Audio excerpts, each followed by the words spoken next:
ईश्वर के संग अपने राजा का ये गीत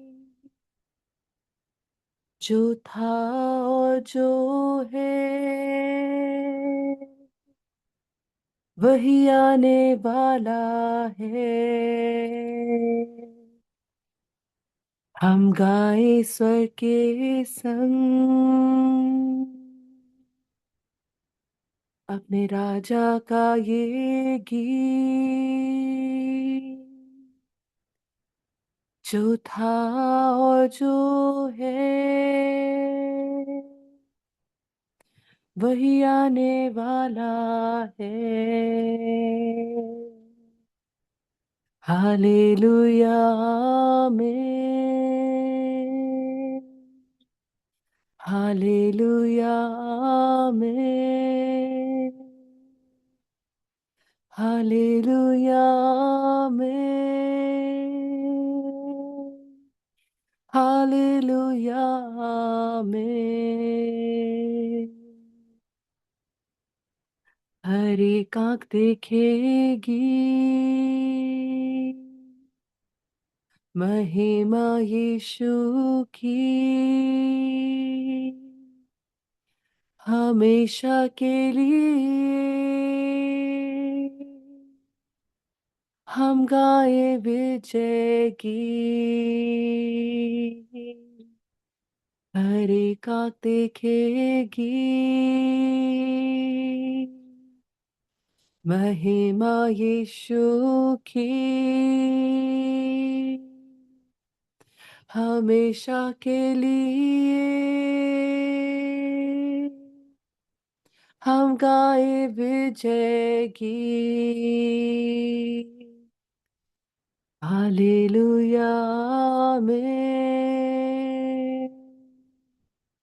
हालेलुया आमीन। हालेलुया आमीन।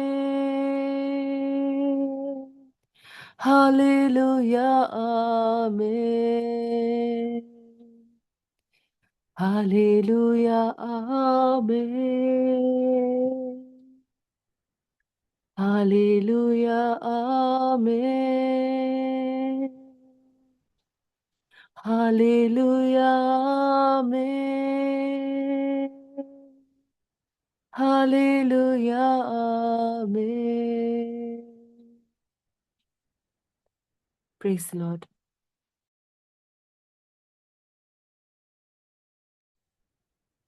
शालोम शालोम और शालोम। प्रभु यीशु की शांति इस नए सप्ताह में एक बार फिर से हमारे जीवनों में बनी रहे। प्रभु का धन्यवाद हो। हम देख रहे हैं कि किस प्रकार से नेहमाया ने पुनः निर्माण किया उस शहरपना का या उस दीवार का जिसमें से कि जो टूटी फूटी जली फाटक जले हुए थे, दुर्दशा हो रही थी और कोई भी दुश्मन किसी भी समय आकर उनके पास उनके अंदर घुस जाता और उनके सारे अनाज को ले जाता, उनके बेटे बेटियों को गुलाम बना के ले जाता और बहुत ही दुर्दशा हो रही थी। और ये दुर्दशा स्वयं उनके अपनी वजह से हो रही थी, क्योंकि उन्होंने जो परमेश्वर के लिए करना चाहिए था नहीं किया था। अब वो एक ऐसी जाति थे, यहूदी जाति, जिसमें जिसको कि संसार भर में परमेश्वर को दिखाना था, गवाही थे वो। और सेम बात जो है हम इसलिए इस किताब को ले रहे हैं कि ताकि हम जो है हमारे जो कलीसिया है वो अवश्य 2026 साल पहले 35 के दिन आरंभ हुई और एक बहुत मजबूत दीवार थी, एक शहरपना थी और कलीसिया बहुत आगे बढ़ रही थी। परंतु क्या हो गया कि अभी इस समय हम कलीसिया में वो टूट फूट और सब चीजें देख रहे हैं, क्योंकि हमने बहुत से दरारें बना ली हैं, हमने बहुत से दरवाजों को जला दिया है अपने और आपस की जलन के कारण। और अब दुश्मन शैतान पूरी तरह से अंदर घुसकर विश्वासियों को सता रहा है।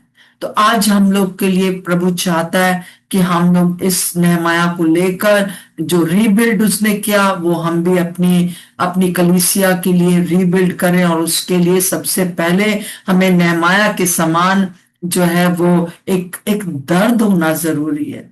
अपने अपने जो लोग हैं हमारे, जो मसीह विश्वासी लोग हैं, उनके लिए एक दर्द होना बहुत जरूरी है, उनके लिए एक प्यार होना बहुत जरूरी है, उनके लिए एक चिंता होना जरूरी है, जो कि नेहमाया ने किया। और हम इस चीज को हम आगे देखते हैं कि उसने 4 महीने तक उपवास प्रार्थना किया, और प्रार्थना किया कि और उसका प्रतिफल ये हुआ कि राजा ने कहा, जहां पर वो एक गुलाम तो था परंतु वो एक बड़ी अच्छी पोस्ट पर था, वो एक अच्छा माना हुआ एक एक एक पवित्र जन था, जिसको कि राजा मानता था, रानी मानती थी, और उसके चरित्र के कारण उसको जो है वो ऐसी चिट्ठियां मिली कि वो जाओ, तुम अपने अपने शहर जाओ, और वहां पर अपना ये जो दीवार को बनाना है, शहर पना, उन दिनों में शहर पना बहुत इंपॉर्टेंट हुआ करती थी, और राजा इस बात को जानता था, और उसने उसको छुट्टी भी दे दिया, और रास्ते में जितने भी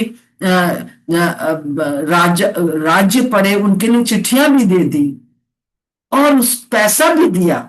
बहुत सी चीजें हम आगे हम और भी देखेंगे, और हम देखते हैं कि उसका वो जो था वो बहुत आगे बढ़ रहा था, उसने सोच लिया था।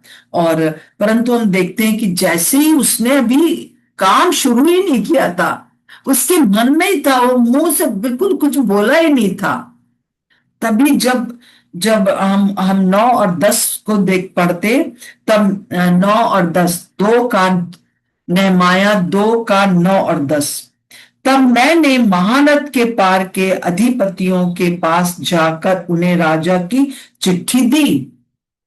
वहां उसके पार गया और चिट्ठी दिया कि मुझे राजा ने कहा है कि जाओ। राजा ने मेरे संग सेनापति और सवार भी भेजे। देखिए प्रार्थना का क्या असर हुआ कि कि जो दुश्मन राजा था वो फेवर में हो गया, ये सुनकर कि एक मनुष्य इसराइलियों के कल्याण का उपाय करने आया है। हरोनी और संबलत और तोबिया नामक कर्मचारी जो अमोनी था, उन दोनों को बहुत बुरा लगा। एक एक व्यक्ति काफी है, एक व्यक्ति काफी है शहरपना को बनाने के लिए। मेरे प्रियो, आप अकेले एक काफी हैं। जब आप प्रार्थना करने बैठे, 4 महीने आप प्रार्थना कर रहे इतने दिनों से, एक व्यक्ति काफी है। क्या वो आप हैं जो कि कहेंगे कि मैं अपने कलीसिया के लिए चिंता करूंगा, मैं अपने कलीसिया के लिए प्रार्थना करूंगी, मैं मैं इसमें रीबिल्ड करूंगी। और वहां हम देखते हैं कि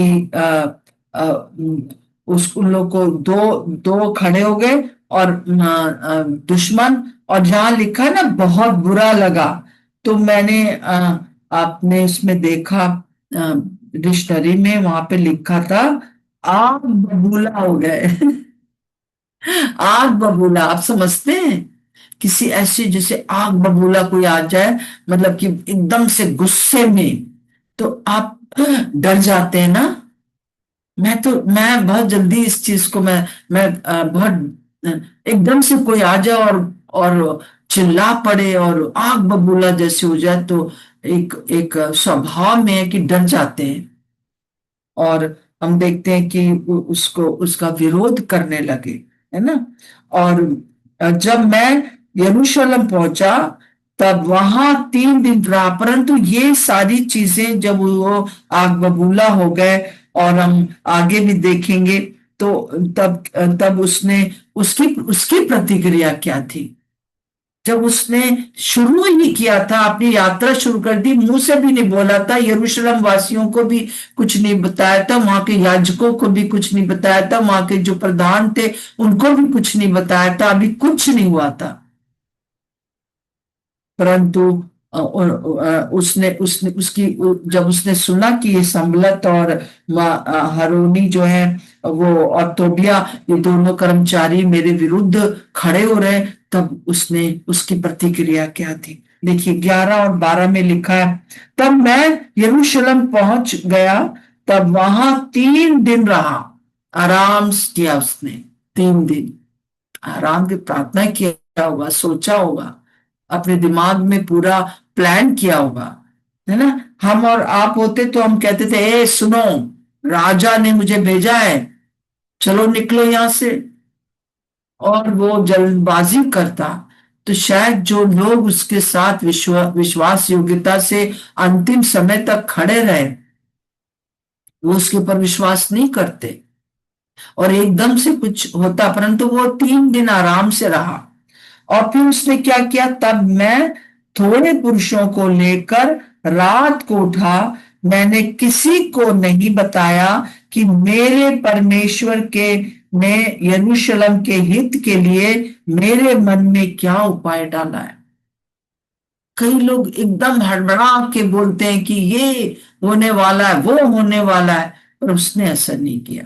वो एकदम शांत रहा। इवन जो साथ में जिनको ले गया था उनको भी कुछ नहीं बताया।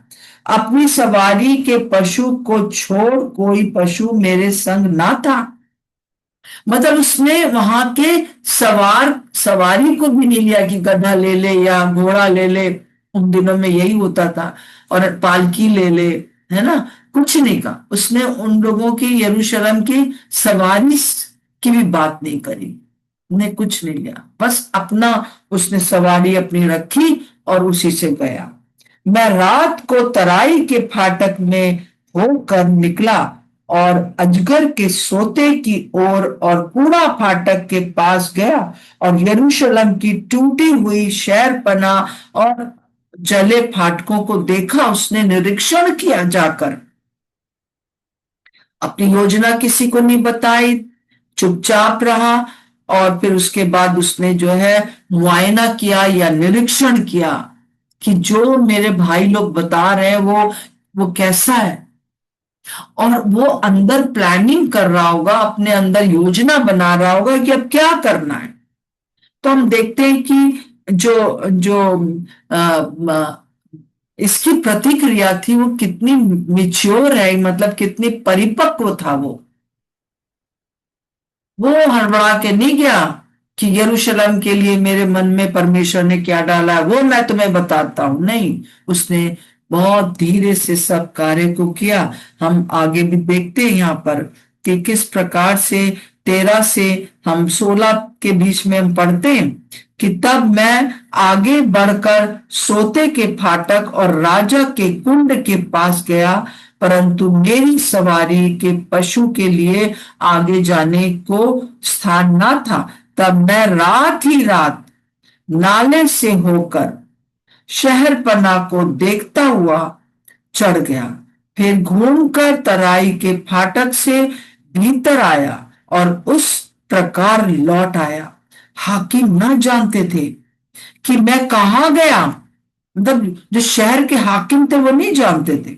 और क्या क्या कहता था, वरन मैं तब ना तब तक ना तो यहूदियों को कुछ बताया था और ना याजकों और ना रईसों और ना हाकिमों को ना दूसरे दूसरे काम करने वालों को, किसी को कुछ भी नहीं बताया। ना जो उसके साथ जिनको थोड़े से लोगों को लेकर वो गया था उनको भी नहीं बताया। आइए हम अपने अंदर वो गंभीरता को ले, तुरंत से ना, एकदम से ना कह दें कि यीशु मसीह ये कह रहे हैं, और बहुत धीरज से इस काम को हम करें। और हम देखते हैं कि 17 से 18 में उसने और क्या किया, उसने किस प्रकार से आगे बढ़ा। तब मैंने उनसे कहा, तुम आप तब जो है उनको रईसों को बुलाया, हाकिमों को बुलाया और याजकों को बुलाया, जो जो उस यरूशलेम में रह रहे थे, जिनकी हालतें बहुत बुरी थी, शायद वो एक अच्छी पोस्ट पर थे, परंतु दूसरे नीचे वालों का और भी परेशानियां थी, परंतु उसने सबको बताया। और क्या हुआ देखिए, तब मैंने उनसे कहा, तुम आप देखते हो कि हम कैसी दुर्दशा में पड़े। तब वो विजन देता है। आप अकेले हो ना, आपके मन में अपनी कलीसिया के लिए, अपने शहर की कलीसिया के लिए एक बर्डन है, तो आपको दूसरों को दर्शन देना होगा।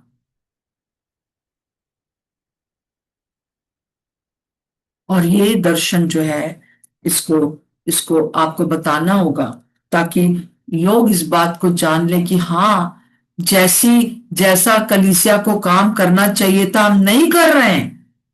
हम क्या करें कि दुश्मन अंदर ना आने पाए कलीसिया में, और उसके फाटक जले हुए हैं। आओ हम यरूशलेम की शहर पना बनाएं कि भविष्य में हमारी नाम धराई ना हो। हालेलुया। विशेष उद्देश्य क्या है? कि हमारी नाम धराई ना हो, कि बस विश्वासी लोग भी देखो आपस में लड़ाई कर रहे हैं, ये कर रहे हैं, वो कर रहे हैं। इन लोग की दुर्दशा है। इनके बच्चे कुछ कर नहीं पा रहे हैं। इनके बच्चे भी अन्य जातियों के समान, अन्य जाति बच्चों के समान ही है, पूरे समय मोबाइल में लगे रहते हैं, या अम, दुर्दशा हो रही है उनकी। दुश्मन शैतान घुस गया है हमारी कलीसियाओं में, और वो उल्टा सीधा कर रहा है, और हमारी नाम धराई हो रही है। ये कलीसिया एक पवित्र दुल्हन है, जिसको कि प्रभु लेने आ रहा है। और प्रभु चाहता है कि इससे पहले कि वो आ जाए, एक बड़ी जागृति आए।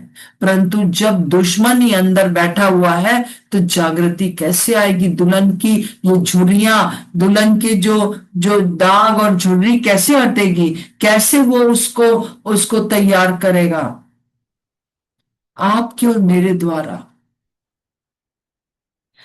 और फिर मैंने उनको बतलाया कि मेरे परमेश्वर की कृपा दृष्टि मुझ पर कैसी हुई। और तब उसने स्टोरी बताई। आपको अगर प्रभु यीशु मसीह कलीसिया के पुनः निर्माण के लिए कुछ बता रहा है।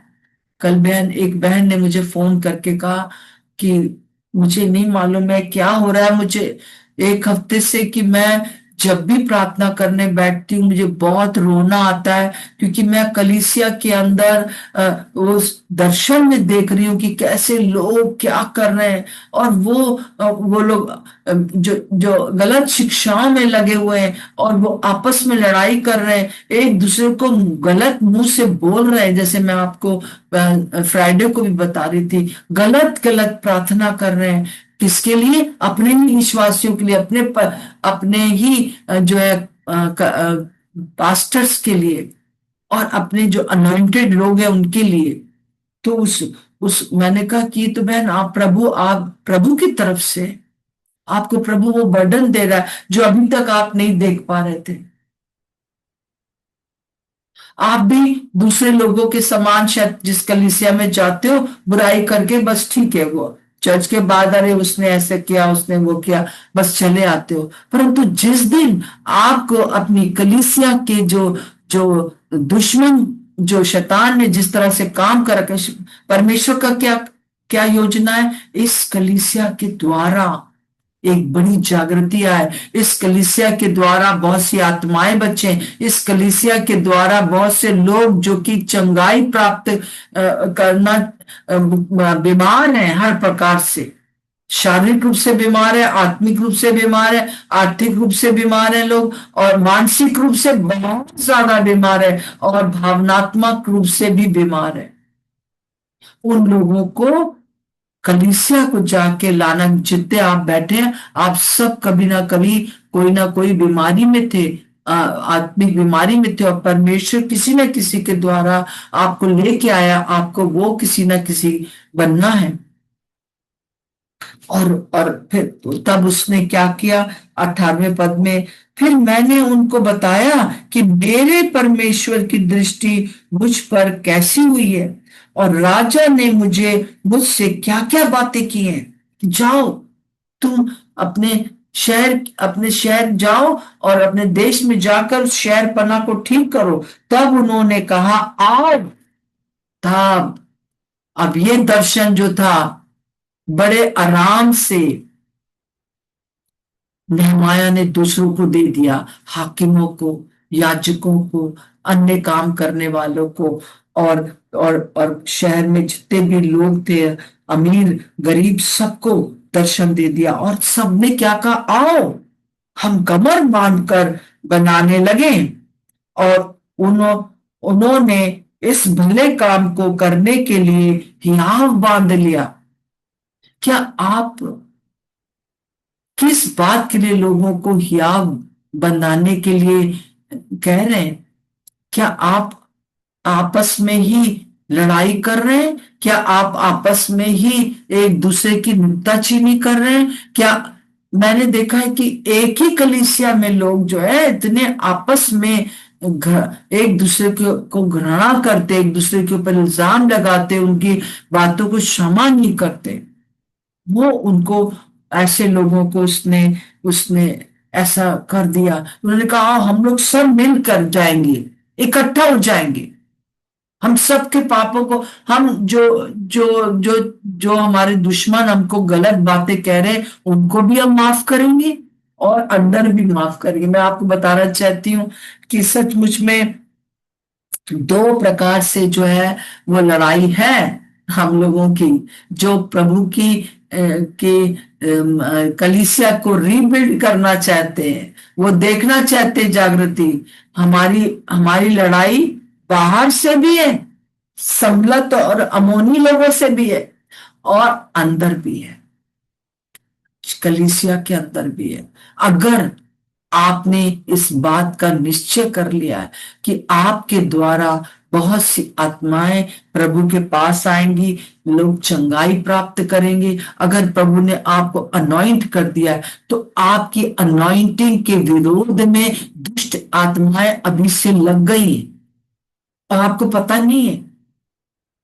तो हमको क्या करना है कि हमको अपने रियल जो हमारा हमारा जो दुश्मन है, उसको उसको क्या करना है, चाहे चर्च के बाहर चाहे चर्च के अंदर। 19वां पद है, ये सुनकर हरोनी, सम्मत और तोबिया नामक कर्मचारी जो अम्मोनी था, और गेशेम नामक एक अरबी, और ठट्टों में उड़ाने लगा, और हमें तुच्छ जानकर कहने लगा, ये तुम क्या करना चाहते हो? क्या तुम राजा के विरोध में बलवा करोगे? हमारे लिए क्या कहा जाता है? हम जो है, हम अपने देश के विरोधी नहीं, सबसे ज्यादा हम जो है वो अपने देश को प्यार करने वाले हैं। हम अपने देश के लिए रोने वाले हैं, हम अपने देश का भला चाहने वाले हैं। और तो परंतु उसने क्या किया? 19वें पद में जब हम देखते हैं ये, उसने जो है उनके ठट्टों को, उनके तुच्छ जानने को, और राजा के विरोध में जो हमारे लिए गलत गलत बातें कही जाती, सबका इग्नोर किया।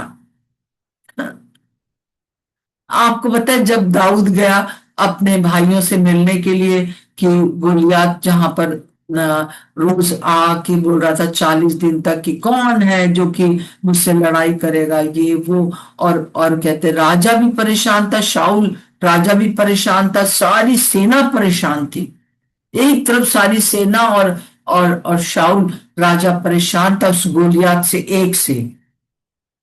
वहां दाऊद कहता है कि ये तो मेरे दाहिने हाथ का खेल है, मैं इसको खत्म कर दूंगा। तो तो उसके भाई एलियाजर ने उसको ठट्ठों में उड़ाया, उसकी निंदा की, और उसको कहा कि तू थोड़ी सी जो भेड़ बकरियां हैं पिता की, वो जाके चराओ। उसका तिरस्कार किया, परंतु लिखा है कि उसने उसकी बातों को अनदेखा किया। हमको क्या करना है? जब लोग हमें बाहर भी अंदर भी ना समझे, तब आपको क्या करना है? आपके विरोध में बातें करें, तब आपको क्या करना है? अनदेखा करना। क्योंकि परमेश्वर ने आपको अनॉइंट किया हुआ है उस बड़े काम के लिए, जो जिस काम के लिए कि उस समय नेहमाया को अनॉइंट किया गया था, आप सबको जो है परमेश्वर ने अलग किया है, आपको अभिषेक दिया है इस काम के लिए कि आप नाके में खड़े होकर अपने देश के लिए प्रार्थना करें, सोचें और निरीक्षण करें और जाने कि क्या बातें कहां से शुरू करना है, क्या करना है, योजना बनाए। और प्रभु हर एक चीज को बताएगा कि किस प्रकार से जो इस समय कलीसिया की दुर्दशा है, जो काम हो जाना चाहिए हमारे देश में वो नहीं हो रहा है, वो उसको हमको जानना बहुत जरूरी है। मेरी कलीसिया में काम क्यों नहीं हो रहा है, ये मुझे जानना बहुत जरूरी है। तो जैसे कि हम पढ़ते हैं, हमको सबसे पहली चीज जो है, देखिए मैं ये जानती हूं कि जब एक मनुष्य, चाहे वो कहीं पर भी है, विश्वासी जन तब जीत जाता है जब वो अपने दुश्मन को पहचानता है और वो इस बात को जानता है कि हमारा जो दुश्मन है वो मनुष्य नहीं है, मांस और लहू नहीं है। हालेलुया। मनुष्य नहीं है। और जिस दिन हम इस बात को जान जाएंगे कि हमारा दुश्मन कोई नहीं है, जो इस चर्च के अंदर जो जो प्रभु के लोग हैं, पवित्र आत्मा का मंदिर है, अगर वो कुछ इधर उधर कर रहे हैं मेरे विरोध में, तो वो मेरे दुश्मन नहीं है। इस बात को जब मैं जान जाऊं, परंतु उसके पीछे जो दुष्ट आत्माएं काम कर रही हैं, ना क्षमा करने वाली बातें कर रही हैं, वो मेरा दुश्मन है, तो उन लोगों को क्षमा कर दीजिए। और दूसरा, बाहर भी क्षमा कर दीजिए, क्योंकि वो दुश्मन नहीं है। चाहे कोई भी संस्था क्यों ना हो हमारा विरोध कर रही हो, चाहे बड़े से बड़े क्यों ना हो, वो हमारे विरोधी नहीं है। नेहमाया के समय पुराने नियम में और आज के समय में अंतर है। हमारा विरोधी केवल दुश्मन शैतान है, जो जैसा कि हम इफिसियों में पढ़ते हैं। इफिसियोस के उसके 6 काम हम 12 में पढ़ते हैं कि हमारा विरोधी शैतान शैतान है, हमारा विरोधी किसी भी प्रकार से कोई मनुष्य नहीं है। जिस दिन हम इस बात को समझ जाएंगे, उस दिन हम जीत गए। हम जीत गए। मैंने अपने जीवन में देखा है, चाहे मेरे दूसरे लोग हैं बाहर के, चाहे मेरे अपने कलीसिया के लोग। कई बार इस दुख से मैं गई हूं। थोड़े दिन के लिए डिप्रेशन भी आ गया कि अरे ये मेरे लिए ऐसा क्यों सोच रहे हैं, मैंने तो ऐसा नहीं सोचा, मैंने तो ऐसा नहीं किया उनके लिए कुछ। हमको पता ही नहीं रहता है कि लोग क्या मेरे लिए सोच रहे हैं। और अब मैं पता भी नहीं लगाना चाहती, क्योंकि मेरे लिए हर एक को क्षमा करना है, हर एक को जो है वो प्यार करना है। जैसे कि हम लोग का हम मत्ती उसका 5 का 44 से 48 पढ़ते हैं। बहन पढ़ दीजिए। मत्ती, एक बार हम लोग अच्छे से याद कर ले, फिर से एक बार। मत्ती 5 का 44 से 48 और रोमियो 12 का 14। जी आंटी।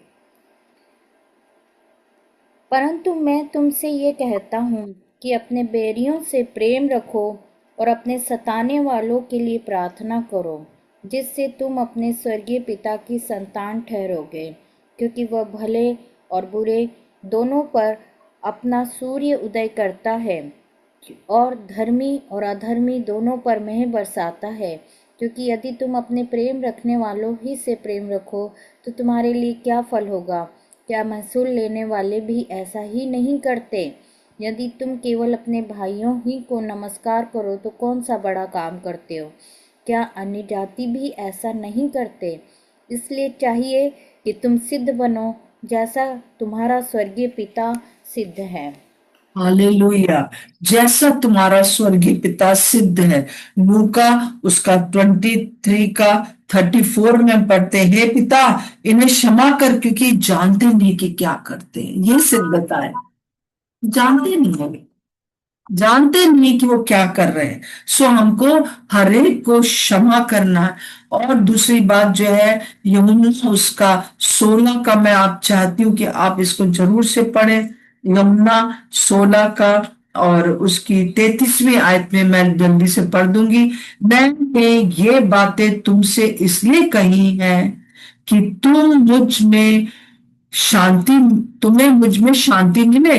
संसार में तुम्हें क्लेश होता है, परंतु ढांढस बांधो, मैंने संसार को जीत लिया। ये खुशी की बात।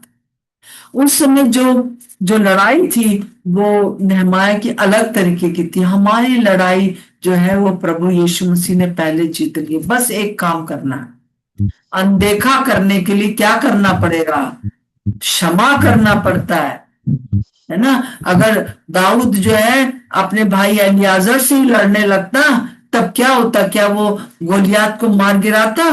क्या क्या उस समय फिलिस्ती जो थे वो इसराइलियों को खत्म ना कर देते? एक जन छोटा सा काफी है। आप दाऊद एक काफी है।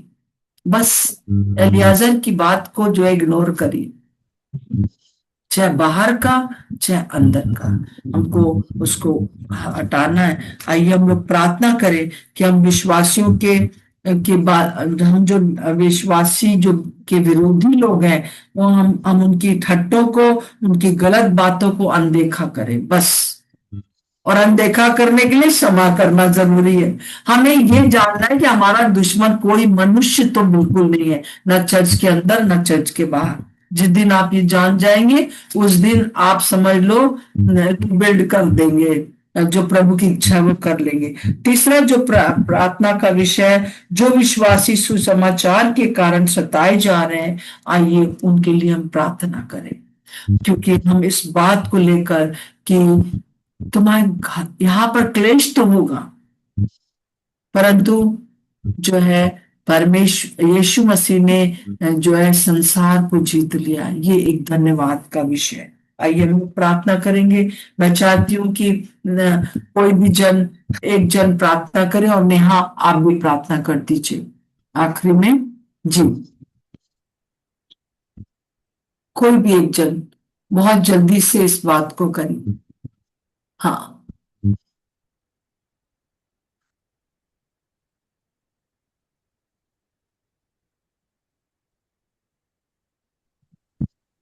हालेलुया। धन्यवाद जीते सामर्थ्य दयालु अनुग्रहकारी परमेश्वर पिता, प्रभु जी धन्यवाद देते हैं पिता आज की इस सुंदर सुबह के लिए प्रभु जी, और इस अच्छी प्रभु जी सुंदर शिक्षा के लिए परमेश्वर पिता जो आपने हमारे मध्य में रखी प्रभु जी पिता। हम प्रार्थना करते हैं परमेश्वर पिता की, जिस वजह से नेहम्याह को प्रभु जी आपने जो दर्शन दिया कि जो शहर पूरा टूट गई थी उसे बनाने का प्रभु जी पिता, हम प्रार्थना करते हैं प्रभु जी की हम हमें प्रभु जी एक ऐसा हृदय दे परमेश्वर पिता। हम जितने भी हैं परमेश्वर की, जो भी लोग हमारे विरोध में उठते हैं प्रभु जी, या जो भी हमारे लिए गलत वर्ड बोले जाते हैं प्रभु जी, चाहे वो हमारे लोग हो प्रभु जी, चाहे बाहर के लोग हो पिता, प्रभु जी एक ऐसा हृदय दे प्रभु जी जो प्रेम से भरा हुआ हो पिता, और हम दूसरों को क्षमा कर सके परमेश्वर पिता। प्रभु जी हम प्रार्थना करते हैं पिता कि आप हमें एक ऐसा हृदय दे प्रभु जी कि हम दूसरों को क्षमा कर सके प्रभु जी। और पिता प्रभु जी हम जिस कार्य के लिए, जिस उद्देश्य के लिए बुलाए गए हैं पिता, हम उस पर ध्यान दे परमेश्वर पिता। और प्रभु जी हम एक हृदय एक मन हो करके प्रभु जी आपके कार्य को कर सके परमेश्वर पिता। हम धन्यवाद देते हैं प्रभु जी, इस सुंदर शिक्षा के लिए धन्यवाद देते हैं परमेश्वर पिता। महिमा आदर आपको देते हुए यीशु मसीह के नाम में मांगते हैं, आमीन। आमीन आमीन। आमेन। प्रभु जी हम आपको कोटि कोटि धन्यवाद देते हैं पवित्र आत्मा, जो आज आपने हमारे हृदय में बात को रखा है परमेश्वर, कि हम सबको क्षमा करें परमेश्वर पिता।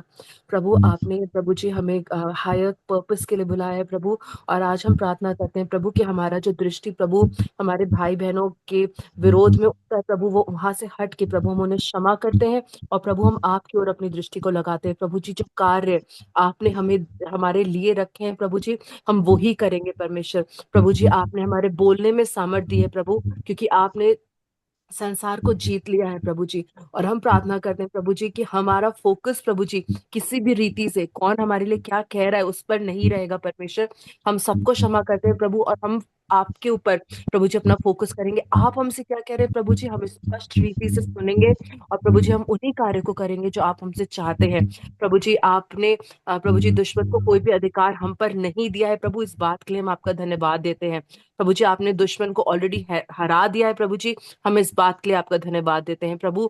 यीशु मसीह की परिपूर्णता में प्रभु आपने हमें अनुग्रह पे अनुग्रह दिया है प्रभु जी, और हम जैवन से भी बढ़कर हैं प्रभु। हम इस बात के लिए आपका धन्यवाद देते हैं। इस प्रार्थना को यीशु मसीह के नाम से मांगते हैं, आमीन। आमीन। हम 1 मिनट यहाँ पर रुककर, हम जितने यहाँ पर हैं, हम एक बार सोचें कि हमारा दुश्मन कौन है, और क्या आप कोई ऐसा जन है जिसको आप क्षमा नहीं कर पा रहे हो, उसको देखकर आपको खराब लगता है, चाहे बाहर के लोग हों, चाहे कलीसिया के अंदर लोग हों, चाहे आपके अपने परिवार का कोई व्यक्ति है जिसने आपको बहुत दुख पहुंचाया। आइए आज उसको क्षमा कर दीजिए। स्टार्टिंग ही से शुरू कर दीजिए। हमारा दुश्मन कोई मनुष्य नहीं है। आइए हम कहें कि प्रभु इस व्यक्ति ने मेरे साथ ये किया है, मुझे बहुत दुख लग रहा है। बता दीजिए प्रभु को, जैसे कि नेहमाया ने बताया।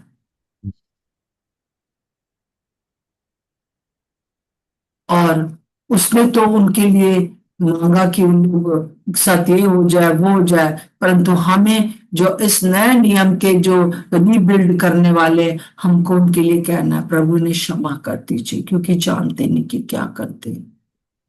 आज आप अपने मन से क्षमा कर दीजिए। क्या कोई है ऐसा जिसने आपको बहुत दुख पहुंचाया है? शायद अब आपकी नजरों के सामने नहीं है, परंतु उसने बहुत साल पहले आपका जीवन में ऐसा कर दिया कि आज दिन तक वो दर्द होता है। तो आप कहिए प्रभु मैं इन्हें क्षमा करती, मैं इन्हें क्षमा करता हूं, क्योंकि आपने मुझे अपने उद्देश्य के लिए रचा है।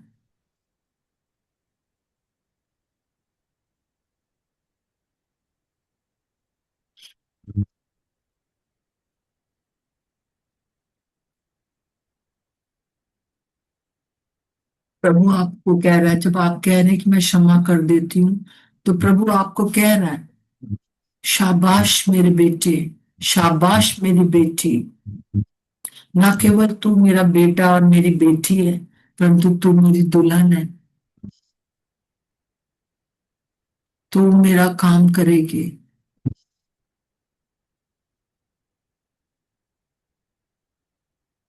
तुम इस रीबिल्ड कलीसिया को फिर से बनाने का काम करोगे। हालेलुया।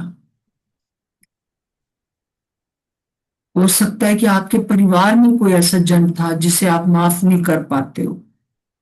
मैं प्रार्थना करती हूँ कि इतना प्यार आपके मन में आ जाए, और ये सिर्फ पवित्र आत्मा ही कर सकते हैं, कि आप उनको अपने गले लगा सकें और मिलकर प्रभु की सेवा कर सकें। और साथ में हम प्रार्थना करते हैं प्रभु जी कि हमारे मन में अपनी बोस्टिंग के लिए कुछ ना हो, कि अरे देखो राजा ने मुझे सम दे दिया है और मैं आ गया हूं और मैं ये करूंगा मैं वो करूंगा। परंतु उसने कहा कि आओ हम मिलकर परमेश्वर की सहयोग से हम इस काम को कर सकेंगे। प्रभु यीशु मसीह के नाम से मांगते हैं, आमीन और आमीन। थैंक यू सुबह उठने के लिए और मेरे साथ आने के लिए, क्योंकि प्रभु बहुत से नेहमायास को खड़ा कर रहा है और वो उसका आत्मा का काम होगा। सबको थैंक यू। प्रभु आप लोग को बहुत आशीष दे। मैं विश्वास करती हूँ कि आपने सब पीछे छोड़कर माफ कर दिया सबको और आगे बढ़ रहे हैं। सबको जय मसीह की।